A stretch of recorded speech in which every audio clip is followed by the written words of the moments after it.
The greater grasscutter, commonly called agouti in West Africa, is a newly domesticated bush rodent. Many Africans enjoy eating its lean meat. However, in certain regions, population pressure and overhunting have impacted on their numbers in the wild, making farming a necessity. Grasscutter farming is a good income-generating activity and allows the increasing demand for the meat to be met without endangering the species in the wild. Mark, a farmer from southern Benin, has been rearing grasscutters for the past 10 years. I chose to rear grasscutters because once the initial structures have been built, it doesn't require a big investment.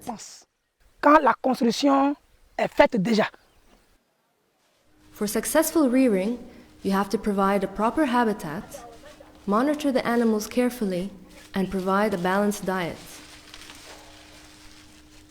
This video will look at how to feed grasscutters in captivity.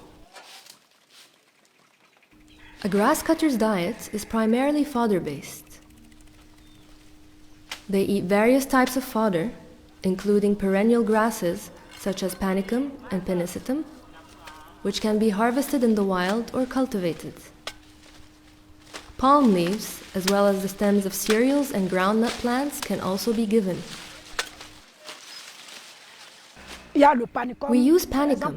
As you can see, we're standing in a panicum field. Fodder like panicum can be found almost anywhere. Precautions do have to be taken when harvesting fodder.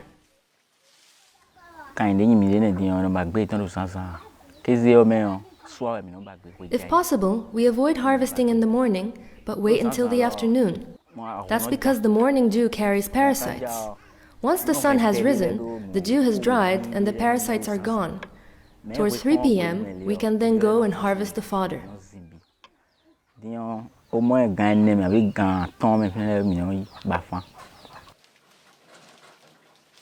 Keep the harvested fodder inside your building before feeding it to the animals the following day. This helps to prevent illness such as diarrhea, caused by parasites present on leaves that are wet from dew or rain. The fodder will also lose some water content, and this helps prevent abdominal bloating. Only harvest fully grown fodder, which has sufficient fiber content. You know when panicum is mature because of its flowers and well-developed leaves. Pierre, though, has another way to tell if panicum is mature. Not all fodder grass is the same. If the grass is too young, it can make your animals ill. If you harvest panicum, it has to have flowers. Also, if the stem is hollow when you cut it, then you can be certain it is fully developed.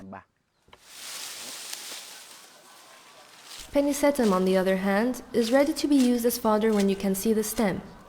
Remove the dead leaves. The stem and terminal leaves can then be fed. Every morning, clean the cages well and give a good amount of fodder. Provide more fodder in the late evening. Around midday, once the animals have fed well on the fodder, you can provide additional feed. I give fodder in the early morning, then cassava at noon. In the afternoon, I give them more fodder or cassava stems. You can supplement the diet with pieces of unripe fruits, such as papaya and mango. But avoid ripe fruits as they can cause diarrhea and bloating. You can also feed them roots of imperata grass, fresh sugar cane, or cassava stems, as well as tubers like yams and cassava. Cut all of these into pieces. Some farmers peel their cassava before feeding. I have seen that grasscutters in the wild remove the cassava skin before eating it. That's why I peel it before feeding it to them.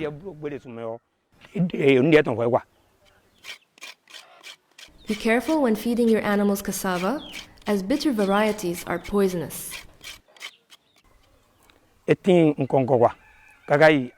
There are 5 or 6 different kinds of cassava. 2 of them are bitter. The red-stemmed kind is bitter and contains a poison. Any animal that eats it will die, even cattle.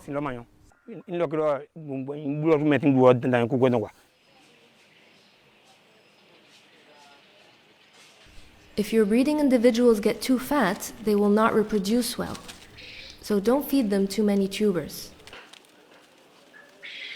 Also limit the amount of sugarcane you give the animals, as it can cause problems with their teeth. The teeth of grasscutters grow continually. If they get too long, the animal will have difficulty eating. To avoid this, place a hard piece of wood in the cage or use stone feeders. In addition to fodder and fresh supplements, you can also use concentrate feed. Concentrate feed may be bought or homemade by mixing maize grains, various oil cakes, wheat bran, crushed shells, and salt. I sell the palm kernels to people who extract the oil. We buy back the oil cake residue to mix it with other ingredients that we feed to our animals.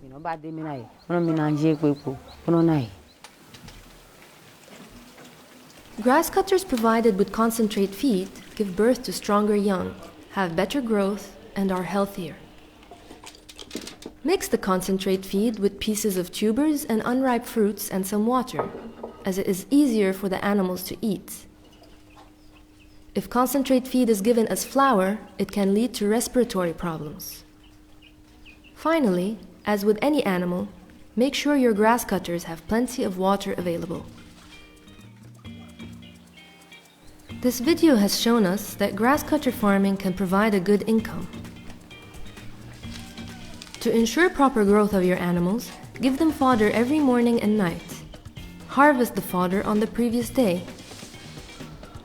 Midday, supplement the feed with unripe fruits, fresh stems, and tubers.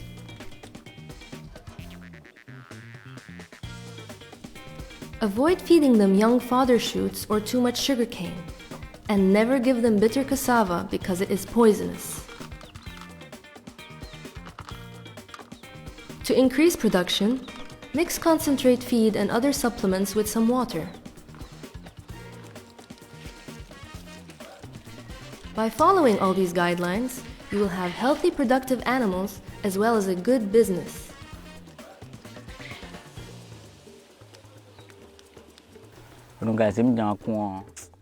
I went to Cotonou to drive a motorbike taxi, but things didn't go well, so I came home. I want to tell the young people that moved to the city to come back to the village, because we have wealth here. There's a lot of work to be found. By rearing grasscutters like I do, you can have a good life.